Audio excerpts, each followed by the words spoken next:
नमस्कार, जय श्री कृष्णा। स्वागत करता हूं मैं आपका अपने चैनल कुंडली शास्त्र में। मैं हूं एस्ट्रोलॉजर रतन सिंह। मिथुन राशि हो चाहे मिथुन लग्न हो, आपके लिए आने वाला ये जो सप्ताह है बड़ा ही प्रभावकारी, परिवर्तनकारी रहने वाला है।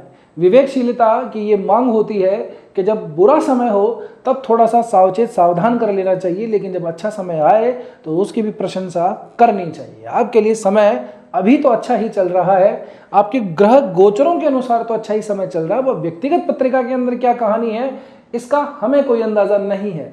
ग्रह गोचरों के हिसाब से आने वाला सप्ताह बड़ा ही अच्छा, बेहद ही कई तरह के परिणाम आप लोगों के लिए नए लेकर के आ रहा है।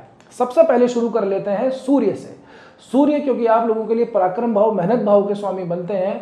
आप वैसे बुध और सूर्य की आपस में जो संबंध है वो ठीक ही रहता है, इतना ज़्यादा खराब नहीं है। पिता पुत्र का संबंध है दोनों के बीच में, और बुध जो है वो सूर्य की गोद में खेलते हुए ही माने जाते हैं, शास्त्रों में ऐसा ही लिखा रहता है। तो सूर्य का प्रवास होगा आप ही की राशि के ऊपर। स्वयं आपके खुद के जो स्वामी हैं बुध, वो अपनी ही मिथुन राशि के अंदर अभी चल रहे हैं, तो ये और भी अच्छी स्थिति है। इसमें और भी अच्छा होने वाला है, थोड़ा सा बस धैर्य बना के रखें, भी बताता हूँ। 15 तारीख को सूर्य का यहाँ पे प्रवास होगा आपकी राशि के अंदर। तो यहाँ से ओजस्विता, तेज, थोड़ा सा अपने अंदर जो है जोश, मैं ये कहूँगा एंथुसियाज्म, आप थोड़ा सा अच्छा सा फील करेंगे इस समय पे। आपके जो एफर्ट है, क्योंकि पंचम जो राशि है यानी 5 नंबर की जो राशि है वो आपके तीसरे भाव में पड़ती है, सिंह राशि। इस भाव के स्वामी सूर्य बनते हैं, तो आपकी मेहनत, आपके पराक्रमों के अंदर थोड़ी सी और अच्छी तरीके से वृद्धि होने वाली है। क्योंकि वैसे तो इस भाव के ऊपर देखिए तो केतु का बड़ा प्रभाव अभी चल रहा है, तो मेहनत वगैरह में थोड़ी सी काफ़ी डिलेनेस और टालम टोली सी चीज़ें रहती हैं, लेकिन फिर भी इस भाव के स्वामी जब अच्छी जगह पे चला जाता है, लग्नेश से राशि से संबंध बनाता है, तब स्थितियाँ थोड़ी सी हमारे लिए सकारात्मक हो जाती हैं। तो आप अपने अंदर ऊर्जा महसूस करेंगे। काम जो इतने दिनों से टालम टाली में कुछ भी चल रहे हैं तो उसको थोड़ा सा आगे बढ़ाएंगे। अपने अंदर एक अच्छा सा, बहुत ज़बरदस्त वाला कॉन्फिडेंस आप अच्छा सा महसूस करेंगे। पर्सनैलिटी काफ़ी अच्छे से डेवलप होगी। जो थोड़ा सा डलनेस अपने अंदर थोड़ी सी ऐसी है कि आप दबापन महसूस कर रहे होंगे इतने दिनों से, वो थोड़ा सा आप लोगों के लिए इंप्रूवमेंट का ये अच्छा समय है। और आपकी मेन पत्रिका में अगर सूर्य की स्थिति अच्छी है तो ये मान के चलिएगा ये समय आप लोगों के लिए व्यक्तित्व में सुधार के लिए काफ़ी अच्छा रहने वाला है। आगे बढ़ते हैं। तारीख आएगी 18 जून। 18 जून को गुरु प्रवेश कर जाएंगे पुष्य नक्षत्र के अंदर। पुष्य नक्षत्र बहुत शुभदायी, अच्छा नक्षत्र माना जाता है। सभी नक्षत्रों का देवता या ऐसे कहेंगे स्वामी, राजा पुष्य नक्षत्र को मानते हैं। माता लक्ष्मी का जन्म पुष्य नक्षत्र में हुआ। बहुत धनदायी, शुभदायी, ज्ञान, धन, संपत्ति, मान सम्मान, समृद्धि, उसके लिए ये नक्षत्र बहुत ज़्यादा अच्छा माना जाता है। गुरु जो आप लोगों के लिए उच्च अवस्था के द्वितीय भाव में चल रहे हैं, ये पुष्य नक्षत्र में प्रवेश करेंगे। अब आप लोगों के लिए पुष्य नक्षत्र का ये प्रवास गुरु का ज़्यादा इंपॉर्टेंट इसलिए भी है क्योंकि पुष्य नक्षत्र के स्वामी शनि बनते हैं। शनि आप लोगों के लिए भाग्य भाव के स्वामी बनते हैं। आप लोगों के लिए ये नवम भाव जो है यानी कि भाग्य भाव भी है, वो भी एक्टिवेट हो जाता है। साथ साथ में करियर भाव के अंदर अभी शनि बैठे ही हैं, तो यहाँ से ना सिर्फ भाग्य में वृद्धि होती है, साथ साथ के अंदर करियर में भी काफ़ी अच्छी खासी इनरिचमेंट, ग्रोथ, तरक्की आप लोगों को प्राप्त होती है। कुछ अच्छा परिवर्तन होने वाला है। अगर आप लोगों की इस समय पे गुरु से संबंधित या शनि से संबंधित कोई दशा, अंतरदशा, प्रत्यंतरदशा चल रही है तो ये मान के चलिएगा ये समय आप लोगों के लिए 18 जून से 19 अगस्त तक का पुष्य नक्षत्र में इस एक महीने के दौरान गुरु रहेंगे, ये बहुत ज़्यादा उत्तम आप लोगों के लिए रहने वाला है। ठीक है ना। वीडियो में व्यवधान के लिए थोड़ी क्षमा चाहता हूँ। कुछ इंपॉर्टेंट बात आप लोगों से करनी है। पहली तो ये कि जो लोग कंसल्टेशन फीस नहीं दे पाते, हमको ही नहीं किसी को भी, वैसे तो हमारी काफ़ी जेन्युइन रहती है, लेकिन फिर भी जो नहीं दे पाते वो कमेंट के अंदर अपना क्वेश्चन डाल दीजिए।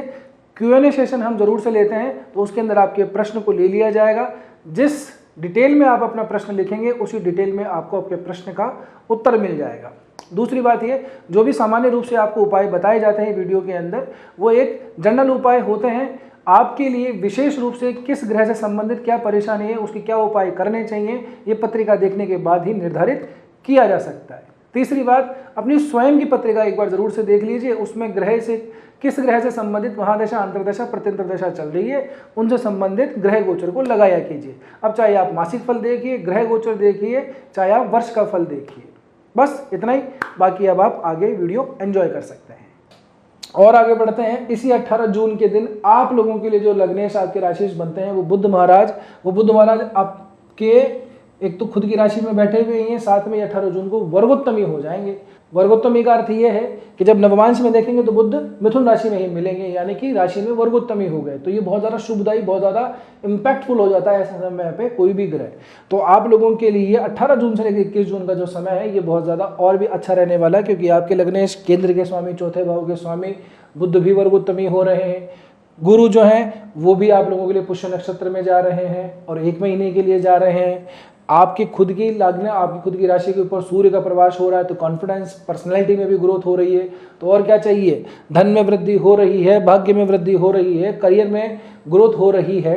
साथ ही साथ के अंदर आप लोगों के लिए अगर मैं बात करूं तो पंचम भाव के स्वामी शुक्र बनते हैं, वो भी शुभ युति के अंदर बैठे हुए हैं, ये भी आप लोगों को अच्छा ही रिजल्ट दे रहे हैं।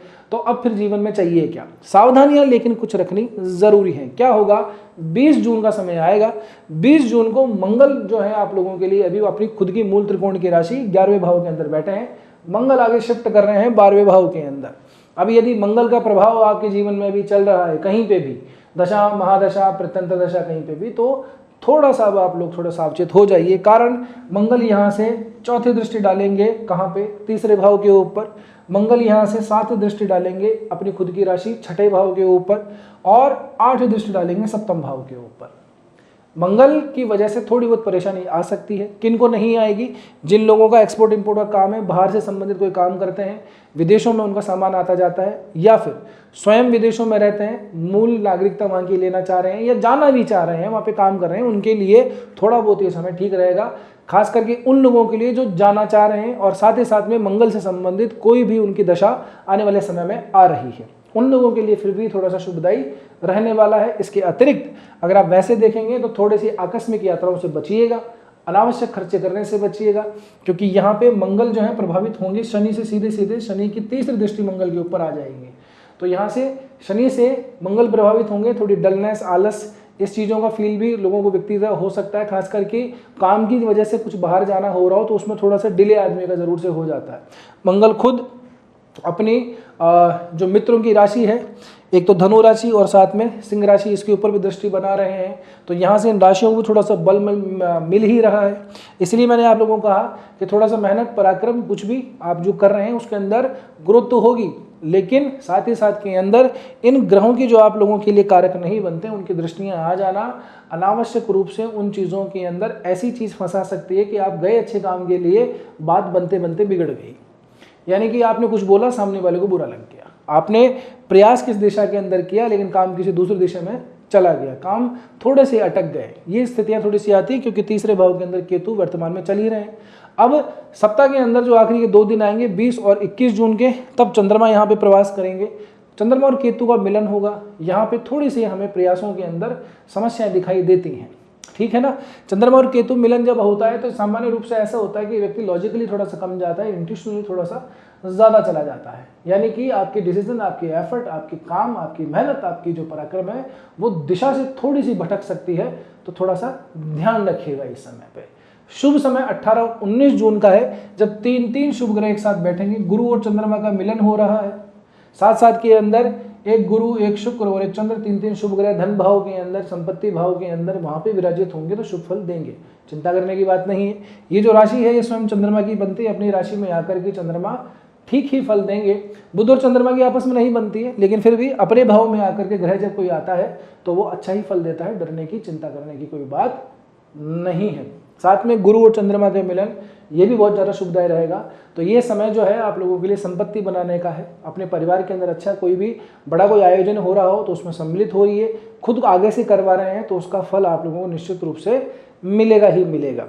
साथ ही साथ के अंदर जैसे ही आपके खुद के लग्नेश राशि बुध जो है वो वर्गोत्तमी होते हैं तो आप लोगों के लिए स्वयं की खुद की जो पर्सनालिटी उसमें तो ग्रोथ होगी। सूर्य की वजह से, बुध की वजह से आपकी बुद्धि भी बड़ी तीक्ष्ण होगी, है ना। हाजिर जवाबी जिस व्यक्ति के अंदर आती है, क्विक डिसीजन आते हैं, वो इस तरह की कैलकुलेशन भी जो है व्यक्ति तो आसानी से लगा पाता है। साथ ही के अंदर यही बुध जो है अपनी खुद की मूल त्रिकोण की राशि चौथे भाव के अंदर बैठी रहती है, तो यहाँ से भी आपको संपत्ति वगैरह सृजित करने का भी अवसर जरूर से प्राप्त होगा ही होगा। कुल मिला के बात यह है, जहाँ पे सावधानी है वहाँ सावधानी रखनी है, बाकी जो चीज़ें ठीक है वो सब कुछ ओके ओके रिपोर्ट है, कोई खास चिंता वाली बात नहीं है। मंगल की दृष्टि याद आना, छठे भाव के ऊपर थोड़ा सा ध्यान रखिएगा गाड़ी वगैरह चलाते हुए। कुछ प्रॉब्लम है, अगर स्टोन से रिलेटेड कोई प्रॉब्लम है, ब्लड की में थोड़ी थिकनेस ज़्यादा है, हार्ट की प्रॉब्लम है, कोलेस्ट्रॉल बढ़ा हुआ है, तो थोड़ा सा सेहत का ज़्यादा ध्यान रखिएगा। बाकी कोई चिंताओं की बात खास नहीं है। ठीक है, अब यहाँ तक पहुँचे हो तो उम्मीद कर रहा हूँ कि वीडियो ठीक ही लगा होगा। वीडियो ठीक लगा है तो कृपया करके आप चैनल को हमारे सब्सक्राइब कर लीजिए, अगर अब तक नहीं किया है तो। लाइक तो आपने कर ही दिया होगा। रिक्वेस्ट मेरी आप लोगों से ये है कि जितना हो सके वीडियो को हाइप जरूर से दे दीजिएगा। बस आज के वीडियो में इतना ही, मिलते हैं अगले वीडियो में। तब तक के लिए स्वस्थ रहिए, मस्त रहिए, अपना और अपनों का ध्यान रखिए। जय श्री कृष्णा, जय श्री राम, हर हर महादेव, जय गौरी शक्ति।